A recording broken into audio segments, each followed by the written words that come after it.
35वां बाब। लावियों के लिए शहरों का मुकर्रर किया जाना। फिर खुदावंद ने मोआब के मैदानों में, जो यरीहो के मुकाबिल यरदन के किनारे वाक़े हैं, मूसा से कहा कि बनी इस्राएल को हुक्म कर कि अपनी मीरास में से जो उनके तसर्रुफ में आए लावियों को रहने के लिए शहर दें, और उन शहरों की नवाही भी तुम लावियों को दे देना। ये शहर उनके रहने के लिए हों। उनकी नवाही उनके चौपायों और माल और सब जानवरों के लिए हों। और शहरों की नवाही जो तुम लावियों को दो, वो हर शहर की दीवार से शुरू करके बाहर चारों तरफ 1000 हाथ के फेर में हो। और तुम शहर के बाहर मशरिक की तरफ 2000 हाथ और जनूब की तरफ 2000 हाथ और मगरिब की तरफ 2000 हाथ और शिमाल की तरफ 2000 हाथ इस तरह पैमाइश करना कि शहर उनके बीच में आ जाए। उनके शहरों की इतनी ही नवाही हो। और लावियों के उन शहरों में से जो तुम उनको दो, 6 पनाह के शहर ठहरा देना, जिनमें खूनी भाग जाए। इन शहरों के अलावा 42 शहर और उनको देना, यानी सब मिलाकर 48 शहर लावियों को देना। और इन शहरों के साथ इनकी नवाही भी हो।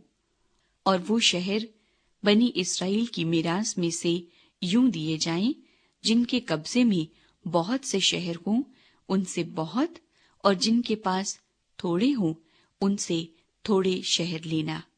हर कबीला अपनी मीरास के मुताबिक जिसका वो वारिस हो, लावियों के लिए शहर दे। पनाह के शहर।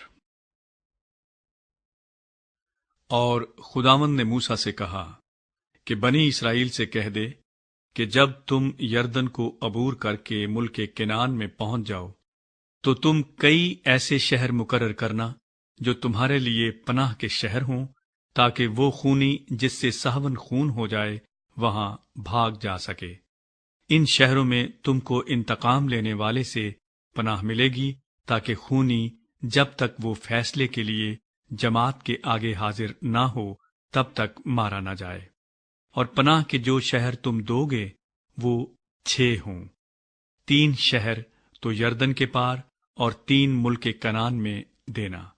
ये पनाह के शहर होंगे। इन 6 शहरों में बनी इस्राएल को और उन मुसाफिरों और परदेसियों को जो तुम में बूदोबाश करते हैं पनाह मिलेगी, ताकि जिस किसी से सावन खून हो जाए वो वहां भाग जा सके। और अगर कोई किसी को लोहे के हथियार से ऐसा मारे कि वो मर जाए, तो वो खूनी ठहरेगा और वो खूनी जरूर मारा जाए। या अगर कोई ऐसा पत्थर हाथ में लेकर जिससे आदमी मर सकता हो किसी को मारे और वो मर जाए, तो वो खूनी ठहरेगा और वो खूनी जरूर मारा जाए। या अगर कोई चोबी आला हाथ में लेकर जिससे आदमी मर सकता हो किसी को मारे और वो मर जाए, तो वो खूनी ठहरेगा और वो खूनी जरूर मारा जाए। खून का इंतकाम लेने वाला खूनी को आप ही कत्ल करे। जब वो उसे मिले तब ही उसे मार डाले।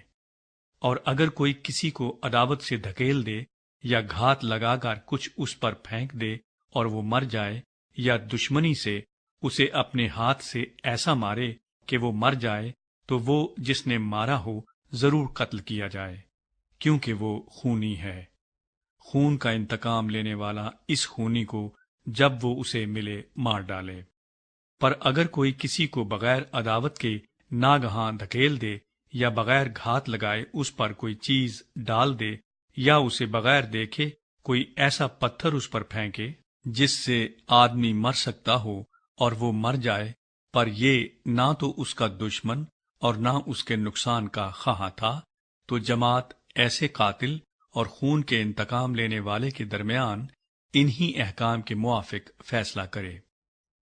और जमात उस कातिल को खून के इंतकाम लेने वाले के हाथ से छुड़ाए, और जमात ही उसे पनाह के उस शहर में जहां वो भाग गया था वापस पहुंचवा दे। اور جب تک سردار کاہن جو مقدس تیل سے ممسوح ہوا تھا مر نہ جائے تب تک وہ وہیں رہے۔